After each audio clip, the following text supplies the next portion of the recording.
Hindi kaya may pinaboran talaga yung EO as formulated to provide an escape hatch for certain favored parties? Hopefully, walang balak o nagkataong pinaboran. Pero it still stands to reason na merong gaps.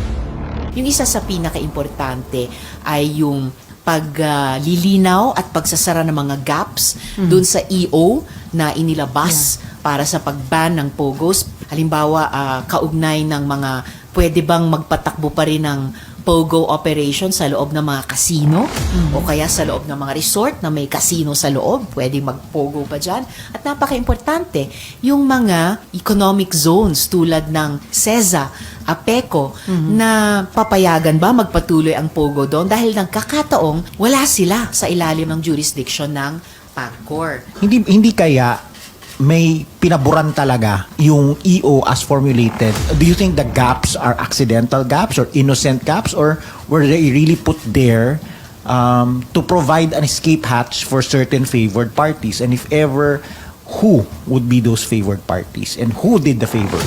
I hope na walang pinaboran dun sa pag-draft at pag-issue ng EO dahil naalala ko nung una kong itinanong bakit mukhang may loophole para sa mga tulad ng CESA makalusot sa ban on POGOs. Nilinaw naman kaagad ni Executive Secretary Bersamina, hindi kasama sila. In fact, meron kaming hiwalay pang issuance mula sa Office of the President o Office of the ES, particular para sa CESA.